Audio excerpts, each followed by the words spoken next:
Welcome back to Final Witness. Today we are covering a crime that happened in one of South Africa's quiet farming communities. A loving family, a night that would change everything. This is the story of the Steenkamps, their farm, their home, and the tragedy that shook a nation. In the remote northern Cape lies the small town of Griekwastad, where the Steenkamps lived, Dion, his wife Christelle, and their children. On the evening of Friday the 6th of April, 2012, Good Friday, the calm of their farm, Naauwhoek, was shattered forever. As dust settled, their teenage son Don returned from the barn toward the family home. What he encountered was unthinkable. His parents and sister lay dead in cold blood. Panic-stricken, drenched in blood, some on his hands, more on his sister's clothes, he raced to the nearly deserted police station in town and burst in, crying out what he had found. He also handed over 2 firearms he said he'd discovered lying at the farm gate. Investigators arrived swiftly. What they uncovered was horrifying. Forensics painted a cruel, violent picture. Autopsies showed Dion had suffered multiple gunshot wounds to the shoulder, behind the ear, and to the chest. Christelle was shot in her shoulder, neck, and back. Their daughter was shot twice in her body and twice in her head. The father and daughter also showed signs of blunt force trauma, evidence of severe beating. The brutality was clear.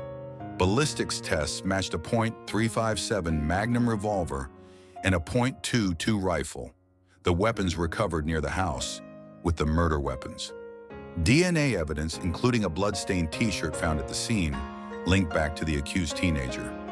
Almost immediately, investigators rejected the idea this was a typical farm attack. The house had not been ransacked. Valuables, even cash, remained untouched. Guns and other firearms sat undisturbed in a safe. There was no sign of forced entry. Nothing about the scene suggested robbery or a break-in. Friends and neighbors described the Steenkamps as a deeply religious, close-knit family. Their farm was peaceful. There was nothing to hint they were targets of violence, which made the horror of what happened even more shocking. When the trial began at the Northern Cape High Court, the accused, a minor at the time, faced charges of triple murder, rape of the daughter, and defeating the ends of justice. On 27 March 2014, the court found him guilty on all counts. Presiding Judge Franz Kagomo concluded there was no plausible way a lone, unknown intruder could have killed the family without being seen, heard, or triggered alarm. The evidence simply did not support that theory. Instead, everything pointed to the teenage boy. The mail-in on 13 August 2014, he was sentenced. 20 years in prison for the 3 murders, plus additional years for rape and lying to police, though all sentences run concurrently. Yet even after the verdict, doubts and questions lingered among community members and observers. Could a 15-year-old really have carried out such a meticulously planned, brutal act alone? Defense lawyers had floated alternative theories, suggestions of politically motivated violence or a conventional farm attack. But investigators rejected these. No credible leads, no sign of outside suspects, and forensics pointed squarely at the accused. At the heart of the case was a living, traumatized witness, the son who discovered the bodies. His bloodied run to the police station, raw and unfiltered shock. That became the first undeniable signal that something abhorrent had transpired. Combined with the physical evidence, ballistics, DNA, recovered weapons, the state had what it needed to prove its case beyond reasonable doubt.